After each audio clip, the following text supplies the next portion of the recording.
Halo, Assalamualaikum warahmatullahi wabarakatuh.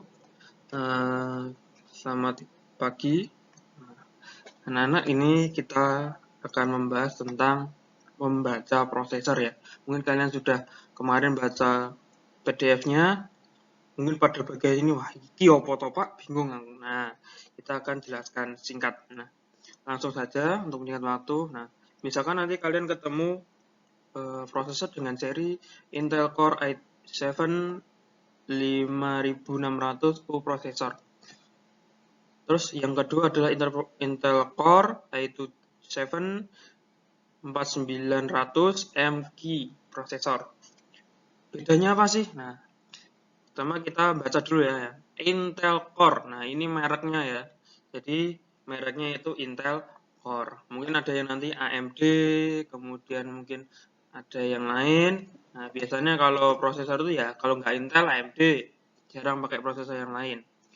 Mungkin kalau yang di HP mungkin ada MediaTek atau Qualcomm gitu. Nah, terus jadi Intel Core itu merek. Kemudian i7. Nah, biasanya orang-orang matoknya, wah, i7 sama i5 ya otomatis bagus yang i7. Lebih gede kok. Ya, belum tentu. Nah, kenapa belum tentu? Nah, kita lihat di selanjutnya. Sama-sama i7 ya, sama-sama i7. Nah, di sini ada 5600 dan 4900. Coba ini. Nah, kita perhatikan angka yang di depan sendiri ini. Angka 4 dan 5. Maksudnya apa? Jadi sama-sama i7 ini ada generasinya atau teknologinya ya. Jadi mungkin teknologi 4 generasi 4 itu dirilis tahun atau dikeluarkan tahun 2000, terus yang generasi 5000 sekian itu atau generasi 5 itu tahun 2010 misalkan. Nah, jadi dia teknologinya lebih maju. Nah, jadi sama-sama i7, kalau yang sini 5, sini 4, otomatis tetap bagus yang generasi 5 karena mungkin dia teknologinya lebih terupdate. Nah, kemudian yang 3 di belakang apa Pak? Nah, yang 3 di belakang itu membedakan sama-sama satu generasi. Misalkan yang ini 4900, nah bacanya 4900 ya. Dia 4770. Nah, otomatis bagus yang mana? Kalau dilihat dari serinya aja, itu bagus yang 4900 karena otomatis dia grade-nya lebih tinggi. Sama-sama i7, mungkin yang generasi 9000, i7 9600 sekian itu bisa 13 juta. Nah, kalau yang i7 49 ini paling 5 juta, 6 juta mentok lah itu ya. Itu generasi 4 punya saya itu generasi 4 itu udah tahun 2010, no, jauh banget toh. Udah tua seri 4. Nah, jadi juga belum tentu misalkan nanti i5 misalnya, i5 generasi 9 sama i7 generasi 4 loh. Kalau dilihat kan tadi ya, i7 sama i5 gedean i7. Tapi i5-nya itu generasi 9, i7-nya generasi 4 loh. Bagus yang mana? Biasanya kan harus diukur dulu ya. Harus diukur biasanya itu tetap bagus yang generasinya lebih gede. Harganya aja beda kok. i5 generasi 9 itu ya masih 10 jutaan. Kalau yang i7 generasi 4 tadi ya 6 juta. Nah, kok mahal Pak? Ya mahal. Kemudian tadi ya, jadi harus membedakan tadi. Yang diperhatikan adalah serinya, seri i berapa, atau mungkin ada yang mungkin Atom gitu, atau yang lama-lama masih dual core itu, wah, itu jadul itu. Kemudian kita perhatikan generasinya. Setelah generasinya ada, kita bandingkan lagi di bagian digit di belakang. Oh, sama-sama i7 generasi 4, sama ya. i7 generasi 4, i7 generasi 4, tapi ini 900, ini 770. Biasanya bagus yang 900. Kemudian, nah di belakangnya biasanya ada embel-embelnya banyak nih. U, M, Q, K, H, Q, M, X, macam-macam. Nah, itu beda-beda, itu tergantung dia teknologinya. Biasanya yang di patokan tuh kalau ada angka huruf M ya, maaf ya, huruf M. Ya, ada M nih. M ini biasanya untuk mobile. Nah, mobile itu bukan mobil yang rodanya 4, tapi maksudnya adalah kecil. Bisa ditenteng kemana-mana ya. Berarti alatnya itu kecil.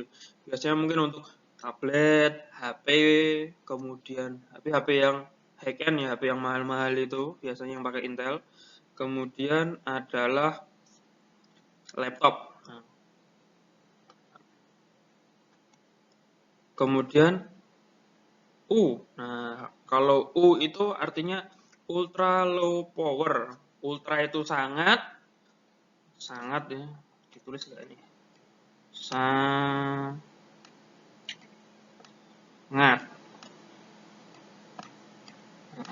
Jadi diingat-ingat ya. Apa? Ultra. Artinya adalah sangat. Kemudian low. Low itu rendah. Berarti sangat rendah. Power itu tenaga atau baterai yang dibutuhkan. Berarti kalau ultra low power, yang ngirit. Nah, itulah makanya biasanya untuk seri-seri yang pakai baterai, laptop, HP itu kan pakai cas. Itu biasanya pakai seri-seri yang seperti ini. Pakai yang M, pakai yang U. Nah, tadi ada lagi yang Y. Extremely low. Nah, ini luwih ngirit lagi. Mungkin yang untuk HP yang kayak gini, kalau enggak yang laptop tipis-tipis atau yang netbook kecil-kecil itu pakainya Y. Karena apa? Yang ngirit baterai. Jadi kalau nanti ada embel-embelnya M, U, Y, biasanya ngirit baterai dan tidak gampang panas. Nah, ciri khasnya. Kemudian ada lagi Haki. Nah, mungkin ada Haki, MQ. Nah, kalau Haki atau biasanya manggilnya HQ ya, itu artinya H itu high. Nah, karena H itu high, tinggi. Performance tapi jadi gambarnya bagus. Nah, ini kalau tidak ada bawaan VGA yang lain seperti GeForce, kemudian ATI Radeon, jadi nggak ada tambahan grafisnya ya. Itu yang udah ada hakinya ini mesti gambarnya bagus. Ya Pak, nggak ada hakinya, tapi ada tambahan VGA lain ya, berarti hasilnya juga lebih bagus. Alat 2 sama alat 1 kok ya. Jadi kalau kita sama-sama alatnya cuma satu, prosesor aja, kalau ada hakinya ini biasanya lebih bagus gambarnya. Kemudian MX Mobile Extreme Edition, nah ini jarang ini. Nah, mungkin dia khusus untuk kalau ada Extreme Mobile ini biasanya harusnya kecil sekali ini. Ukuran alatnya kecil sekali. Nah, kemudian MQ Quad Core Mobile. Nah, ini alatnya kecil tapi core-nya ada 4. Nah, mobile tapi core-nya 4. Nah, untuk core itu apa nanti kita bahas di materi selanjutnya. Pokoknya kuat itu 4 ya. Quarte artinya 4. Ini bahasa mana itu ya? Uno, duo, tri itu loh. Kalau uno itu kan 1 solo. Duo itu duet, 2. Tres itu 3, trio 3. Nah, kuat itu kuartet, artinya 4. Nah, kemudian lanjut lagi ke Intel Core. Sama ya, ke yang untuk versi desktop. Intel Core, artinya mereknya ini. Kemudian i7 itu serinya. Nah, untuk serinya apa aja untuk Intel di slide sebelumnya udah ada ya. I3, I5, I7, I bla bla bla, atom dan gitu, pelajari sendiri. Kemudian yang angka paling depan ribuannya itu menandakan dia generasi berapa. Nah, semakin gede semakin bagus generasinya. Kemudian 3 digit di belakang ini menandakan rilis di generasi yang sama. Sama-sama di generasi 4, 900 sama 700 ya bagus 900 gitu kan, gampang toh. Nah, kemudian yang di belakang juga sama. Kalau yang di sini mekanika unlocked. Nah, unlocked ini artinya biasanya untuk yang ahli-ahli itu di overclocking atau di oprek sendiri ya, jangan dicoba ya, bleduk nanti kalau kalian yang nyoba. Nah, kemudian R ini untuk high performance grafik, nah, jadi grafiknya bagus. Nah, tapi untuk yang versi komputer kotak atau desktop ya, komputer PC itu yang ada di lab. Kemudian S, nah ini lumayan sering nih S nih. S ini untuk performance optimized lifestyle.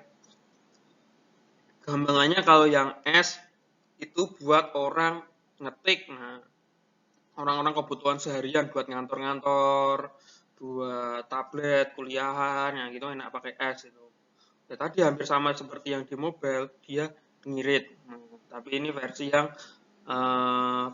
PC kotak ya, atau prosesnya gede. Jadi buat kantor-kantor itu. Kemudian T ini lebih ngirit daripada S. Nah, sebenarnya Angkuin akan lebih banyak lagi seri-seri yang lain, itu nanti tergantung generasinya. Nah, biasanya yang kalian hafal itu cuma huruf M, UY. Nah, MUY ini masing-masing ya. M itu mobile, U itu ngirit, Y itu lebih ngirit lagi. Kemudian yang haki atau gambarnya bagus. Nah, jadi cukup sekian untuk pembahasan penamaan atau identifikasi seri prosesor. Ini sangat penting buat anak TKJ biar bisa tahu, oh waktu beli barang tuh kita butuhnya apa, belinya pasnya apa. Jangan buat komputer ngetik, kalian belinya yang generasi tinggi, terus versinya apa? Versi K atau versi R atau mungkin versi haki. Nah, listrikmu jebol. Nah, gitu ya. Itu aja. Nanti akan ada tugas tentang pembacaan nama prosesor. Jadi tugas yang kemarin yang sudah suruh mencari merek ya, cari laptop berapa itu, silakan khusus prosesornya aja diidentifikasi. Itu aja. Udah, makasih. Assalamualaikum warahmatullahi wabarakatuh.